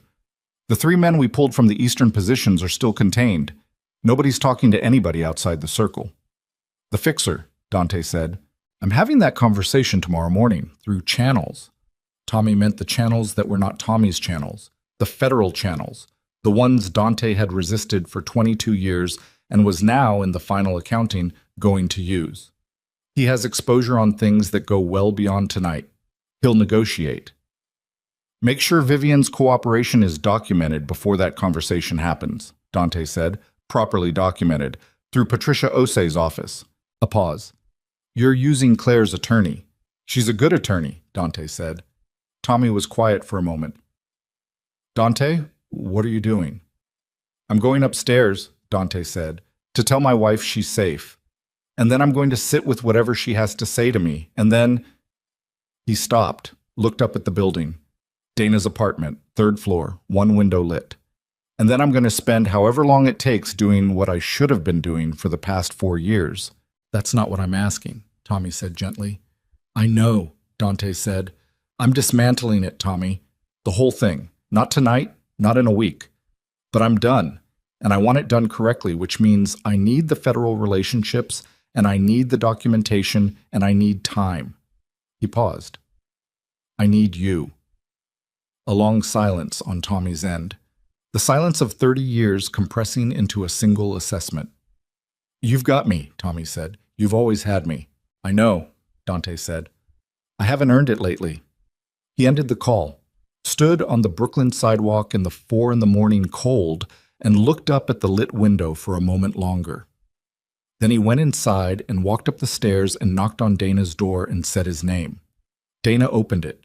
She looked at his face, and whatever she saw there made her step back without the hostile guardianship she had shown earlier. She let him in, pointed down the hall, said nothing. He knocked on Claire's door. "Come in," she said. Her voice was awake. She had not slept. He opened the door. She was on the bed in the same position he had left her in, coat finally removed, sitting with her back against the headboard and her hands folded over the curve of her belly, the lamp on the nightstand making a small, warm circle of light in the dark room. She looked at him and waited. "It's over," he said. "You're safe. The men outside will stay through the morning, and then you won't need them anymore." She absorbed this, nodded once.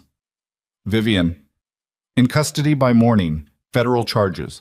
She won't be able to reach anyone by the time the sun comes up." Another nod. He stayed in the doorway. He did not come further into the room, because the room was hers, and he was not going to claim space in it that hadn't been offered. "Sit down," she said. Not warmly, but not without humanity. The voice of a woman who is very tired and is willing to have the conversation that needs to happen because she has never been the kind of person who deferred the necessary thing.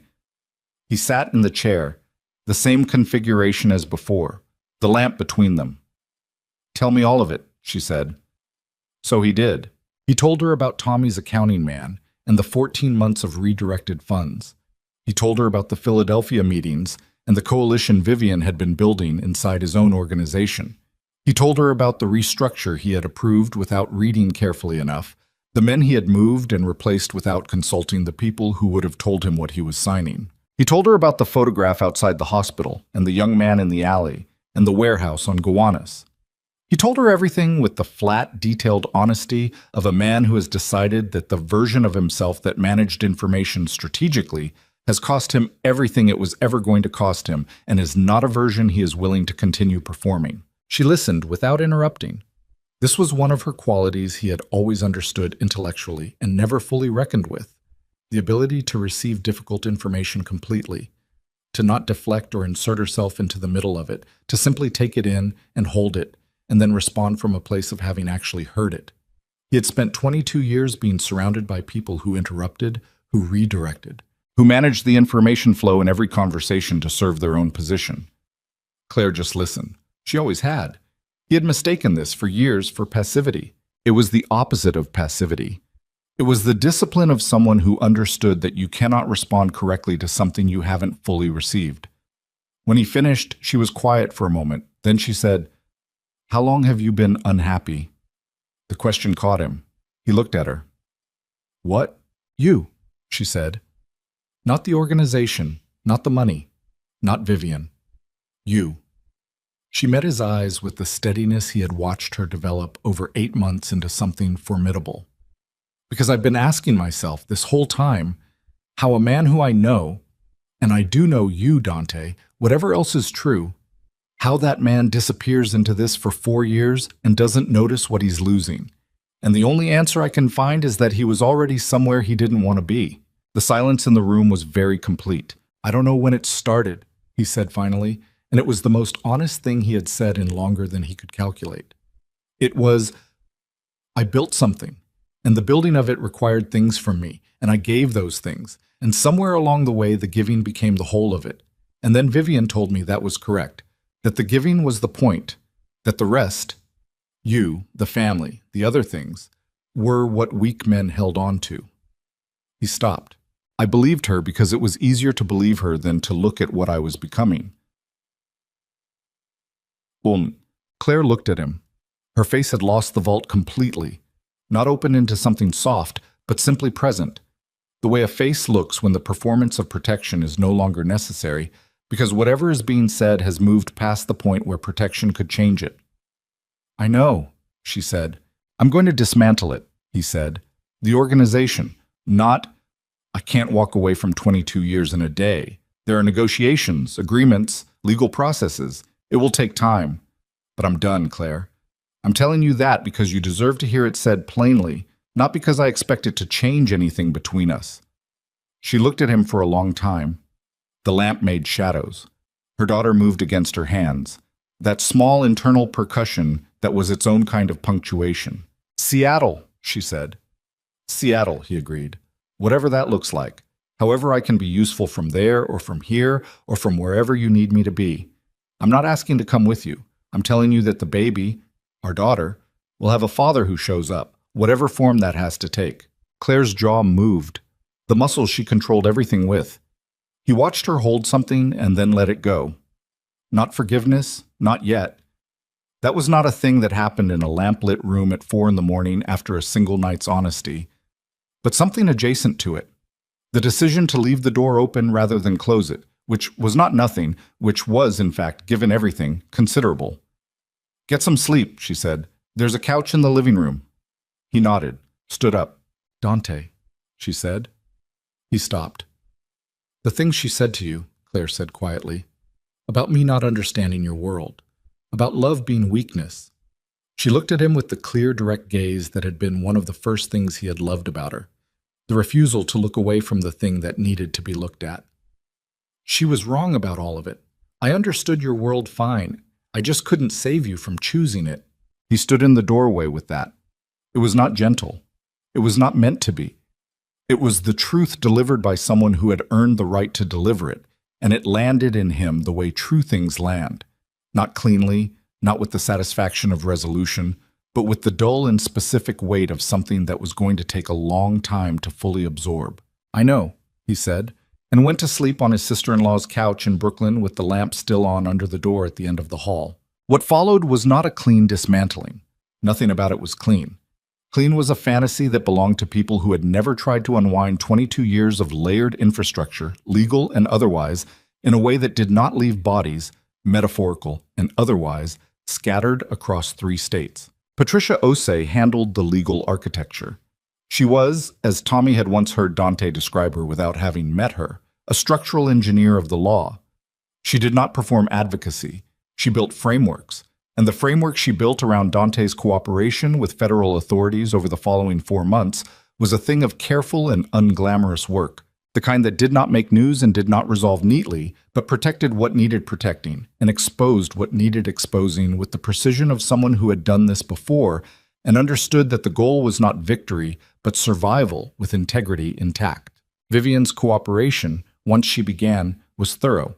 This surprised some people and did not surprise Tommy, who had always understood that Vivian's loyalty was to outcomes rather than people, and that once the outcome she had been building toward was no longer achievable, the information that had been its architecture became simply a resource to be deployed toward the next objective, which was self-preservation.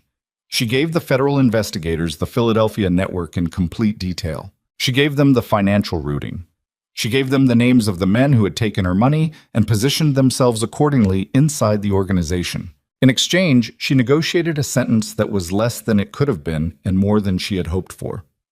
She did not see Dante again after the Gowanus warehouse. She did not ask to.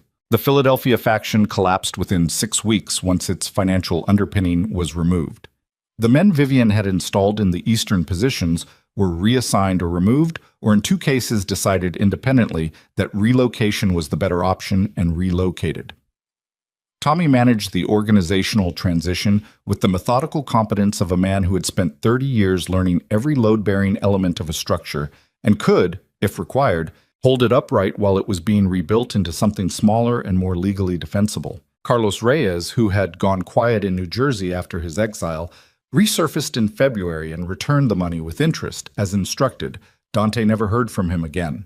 The brownstone on West 83rd sold in March.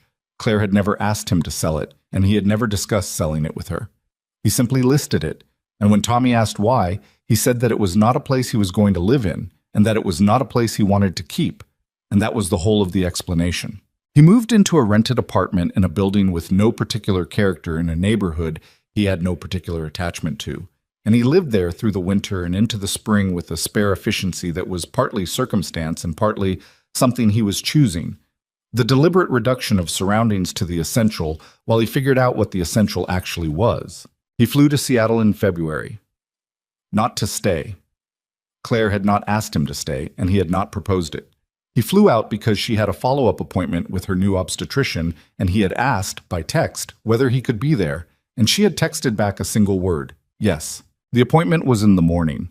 The obstetrician's name was Dr. Reyes, which produced a momentary internal collision that he did not show. The office was in a building near Capitol Hill with large windows and a view of a city that was green in a way New York was not. A different quality of light, something pacific and damp, and without the compressed urgency of Manhattan. He sat beside Claire in the examination room. She was 7 months along. The ultrasound showed their daughter in clear and unmistakable detail. A face now, the architecture of a human being fully engaged in the work of becoming. And Dante watched the screen with the specific intensity of a man who understands he is looking at the most important thing he has ever been in the same room with. She's measuring perfectly, Dr. Reyes said. Strong heartbeat, good position. She looked between them with the practiced neutrality of a physician who did not make assumptions about the configurations of the families that came through her office. Do you have questions? No, Claire said. One, Dante said. Claire looked at him. The delivery, he said to the doctor. I want to be there, if that's... He stopped, looked at Claire. If that's what she wants. A silence. Dr. Reyes found something to record on her tablet. Claire looked at him for a moment with the clear, assessing directness that was simply how she looked at things now. Not warmth yet, not the specific warmth that had been one of the first things about her, but something measuring and honest. We'll talk about it, she said. It was not yes. It was not no. It was the answer of a woman who makes decisions carefully and does not make them under observation in a doctor's office, in a city she had chosen specifically because it was not New York. And he received it correctly, which was as an invitation to continue demonstrating over time what he had said he would demonstrate. He flew back to New York the following morning. He did not tell her he loved her before he left. He thought about it. The words were present, available, genuinely meant. And he understood that the words right now were not the thing that would be believed. The thing that would be believed was what he did over the next several months and the months after that. The words could wait. He had kept a lot of things waiting. He was learning to make different choices about what deserved to be waited on and what required immediacy, and this particular recalibration was still in process, still daily, still effortful in the way of any discipline that runs counter to 20 years of established pattern. He told her he would call. She said okay. He got in the car to the airport and watched Seattle pass outside the window, the green of it, the different light, and thought about what it would mean to build a life in a place like this, and whether that was a thing that was still possible, and whether the answer to that question was his to make or someone else's to offer. He thought it was probably both, and that the version of him that existed 6 months ago would not have understood what that meant. Their daughter arrived on a night in late April when Seattle was doing what Seattle does in late April, raining with the soft persistence of a city that has made its peace with water. Dante was in the waiting room of Swedish Medical Center at 11:40 in the evening, having driven from his hotel, which was 3 miles from the hospital, because Claire had called him at 10:15 and said 3 words. "It's happening. Come." He came. He was in the room from 11:50 onward. He stood where he was told to stand, and he did not flinch from what labor required of a witness, which was the willingness to be present for something that was not composed or managed or controlled, but simply human and enormous, and happening at its own pace on its own terms. Claire did not ask him for anything except to stay, and he stayed. And when she gripped the bed rail with both hands at the point where everything converged into a single necessary effort, he put his hand over hers on the rail, and she did not pull away. At 2:17 in the morning, their daughter arrived. She was small and furious and immediately loud, which Dr. Reyes said was exactly what you wanted. And the nurse placed her on Claire's chest, and Claire's face did something Dante had seen it do exactly once before, on their wedding day. It gave up every performance, every management, every carefully maintained surface, and just became a face, unguarded and open and entirely itself. He stood beside the bed and looked at his daughter.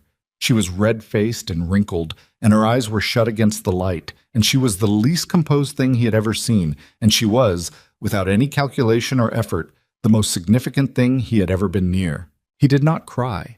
Or rather, something happened in his eyes that was in the neighborhood of crying but did not complete the transaction, held itself at the threshold, which was probably the most emotional honesty he was currently capable of, and was, for now, enough. Claire looked up at him, her face still open. "Come here," she said. He leaned down. She turned the baby slightly toward him, not handing her over, not yet, but angling her so he could see her face properly, so that the first time his daughter's face was visible to him, it was also visible to Claire. So that this moment was not his alone, or hers alone, but the only kind of moment that actually counted, the shared one. "Hi," he said. To the baby. Just that. The most insufficient and most sufficient word in the language. The baby wrinkled her face further and made a sound that was not yet language but contained, in its urgency and its directness, everything language would eventually become. They named her Mara. Claire had chosen it weeks before he arrived, and when she told him in the hospital room the next morning, he said it was a good name because it was her name and she had chosen it, and the time for him to weigh in on choices that had been made in his absence was finished. He stayed in Seattle for a week. He slept at the hotel. He came to the apartment, Strasim, the apartment Claire had rented in Capitol Hill with the library salary and the settlement funds Patricia Osei had negotiated into a structure that protected her independence completely. Every morning at 8 and left every evening after dinner, and in those hours he changed diapers with the focused incompetence of a man learning a skill from scratch, and he made coffee badly, and he sat with Mara when she slept against his chest in the way of newborns who do not yet have preferences about whose chest is available, just warmth and heartbeat, the simple animal arithmetic of a new human being. On the last night before he flew back, Claire sat across from him at the kitchen table with her tea and the baby asleep in the other room and the Seattle rain doing its patient thing outside the window. And she said, "Tommy told me what you've been doing, the dismantling." He looked at her. "Tommy talks to you." "Tommy has been calling me since February," she said. "Because Tommy is the kind of man who believes in keeping the people who matter informed, which is apparently a quality you don't share." She said this without cruelty, with a directness that was simply who she was. "He told me about the federal cooperation, the negotiations, the timeline." "It'll take another year," Dante said. "Minimum. There are things that can't be rushed without people getting hurt. I know, she said. Patricia explained the framework. A pause. You didn't have to do it. Yes, I did. You could have stepped back from the day-to-day, maintained distance, technically insulated yourself, and Claire. He looked at her across the table. I could have done a lot of things differently. For the past 4 years, I've been doing things the way that was easiest for me to sustain. I'm done with that calculation. He looked at his hands on the table. I want to come to Seattle. She was quiet. Not now, he said quickly. Not until the process is finished and the legal situation is... I'm not asking to come back into your life as if none of this happened. I'm asking whether there is at some point a version of this where I am in the same city as my daughter. He looked at her. And near you, whatever that means, whatever you can give or want to give or not give. I'm not negotiating. I'm just saying it plainly. She looked at him for a long time. The tea in her cup had gone lukewarm. The rain moved against the window. In the other room, Mara made a small sound and then settled, the sound of a baby cataloging the world and finding it, for the moment, acceptable. Show up, Claire said finally. That's all. Not the grand gesture, not the just show up. To the things that matter, consistently, over time. She held his gaze. If you can do that, we'll see what it becomes. It was not a promise. It was not forgiveness in the ceremonial sense. It was something more demanding than either of those things. It was an instruction, and it was contingent, and it would require sustained evidence of a kind that could not be performed convincingly and therefore had to be real. He had spent 22 years inside a structure built on performance, on the careful management of what was visible and what was not, on the understanding that how things appeared was, in many contexts, more operationally relevant than how things were. He was going to have to become a different kind of builder. Okay, he said. He flew back to New York in the morning. Tommy picked him up from the airport, which he hadn't asked for and didn't comment on, because Tommy had been picking him up from airports for 20 years, and some constants deserved to simply be constants. In the car, Tommy said, "How is she?" "She's good," Dante said. "The baby's good." "Mara," Tommy said, the name deliberate and careful in his mouth, a man tasting something new and finding it acceptable. "Good name." "Yeah." They drove in the comfortable silence of men who have been in enough cars together to have calibrated exactly how much conversation a given moment requires, and are both, in this instance, reading it as needing very little. The city came up around them as it always did. The approach from JFK through Queens, the bridges, the skyline assembling itself in the middle distance, with the particular arrogance of a city that has decided its own importance is self-evident. "You're going to miss it," Tommy said. Dante looked out the window. "Some of it." "Not all of it." "No," Dante said. "Not all of it." Tommy nodded. Outside, Queens gave way to the bridge, gave way to Manhattan, and the city received them the way it received everyone, indifferently and completely, with no acknowledgement of what had happened and no adjustment of its pace for the fact that a man coming back across this bridge was coming back as something different from what he had been when he left. The city did not care about that. The city ran its own accounting, kept its own books, and what a man was or was not was a detail it would register and then fold back into the endless generative noise of itself, making of it what it made of everything, material. Dante looked at it as they crossed, this city that had been the whole of his world for 22 years, that he had known block by block, that he had moved through with the proprietorial knowledge of someone who had understood its systems from the inside. He looked at it with the particular attention of a man who is memorizing something, not because he won't come back. He would come back, for meetings, and for the long process of legal unwinding, and for Tommy, and for the obligations that didn't dissolve because you decided to be different, but because the next time he looked at it, he would be looking at it from a different position. From the outside, or from something close enough to the outside to matter. The car pulled off the bridge.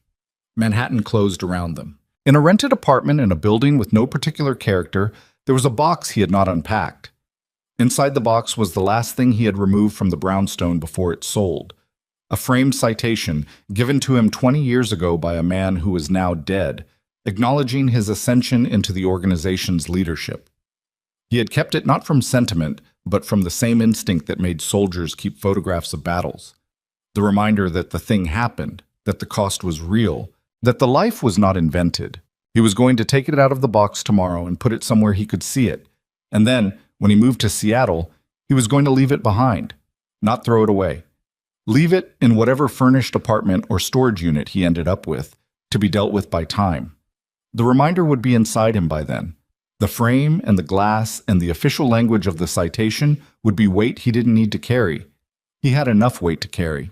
He also had a daughter named Mara, who weighed 6 pounds 4 ounces, and who had slept on his chest for 2 hours on the 3rd day of her life, and whose breathing, in those 2 hours, had been the most important sound he had ever been present for. He was going to show up for that sound, every version of it, all the forms it would take as she grew into whatever she was going to be. Furious and loud and entirely herself from the very first moment, her mother's daughter in all the ways that mattered. And maybe, if he did this correctly and consistently, and without the self-deception that had cost all of them so much, maybe his daughter too in whatever ways she chose to allow. The car stopped outside his building. He got out. The April air was cold still, the kind of cold that New York keeps past its welcome, and he stood on the sidewalk and let it sit on him for a moment before going in.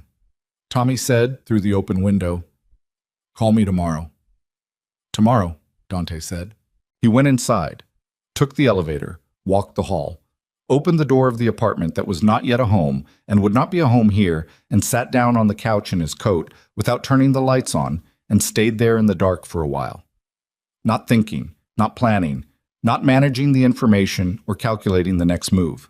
Just sitting with what was, which was this: a man who had built an empire and lost a family and gotten some of the family back at the cost of the empire, and was now, in the dark, in a rented apartment, beginning the work of understanding what he was going to build next, and what materials he would allow himself to use, and what he would not.